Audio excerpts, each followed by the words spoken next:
Sous un soleil de plomb, Mamadou Menta se penche au-dessus d'un conduit d'égout pour le mesurer. Cet étudiant malien de 27 ans, inscrit en master de géographie, cherche à cartographier les caniveaux de Daoudabougou, un quartier de Bamako. Smartphone en main, avec ses deux camarades, il sillonne la ville.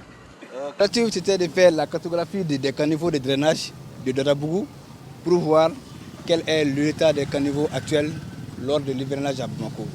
Maintenant, avec ces outils, à chaque niveau, on essaie de prendre la profondeur du caniveau, la largeur.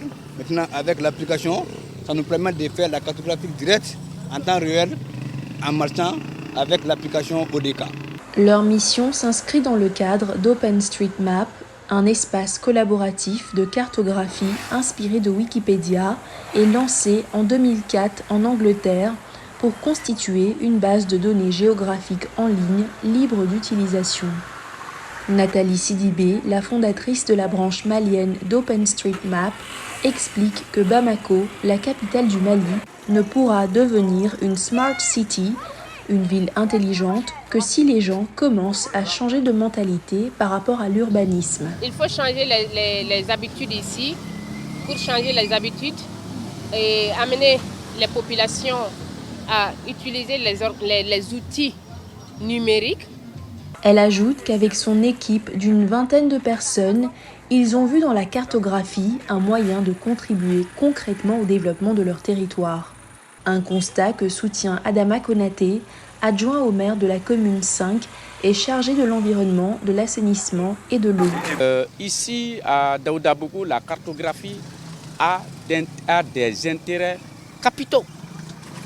Ça nous permet d'abord, nous, autorités, au niveau de la collectivité, de mieux planifier nos activités, de mieux alors les programmer afin alors d'aller à leur mise en œuvre.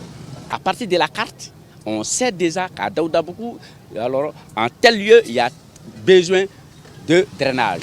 En tel lieu, il y a besoin alors de dépôt, de réaliser un dépôt de transit d'ordures.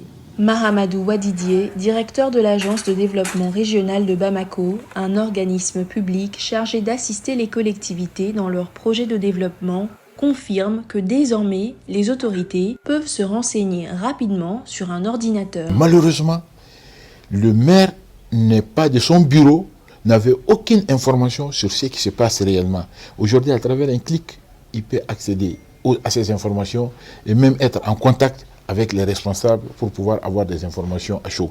Victime d'une croissance fulgurante et anarchique, Bamako, la capitale du Mali, est encore loin de devenir une agglomération moderne. Mais les efforts de ces jeunes vont permettre de résoudre de nombreux problèmes.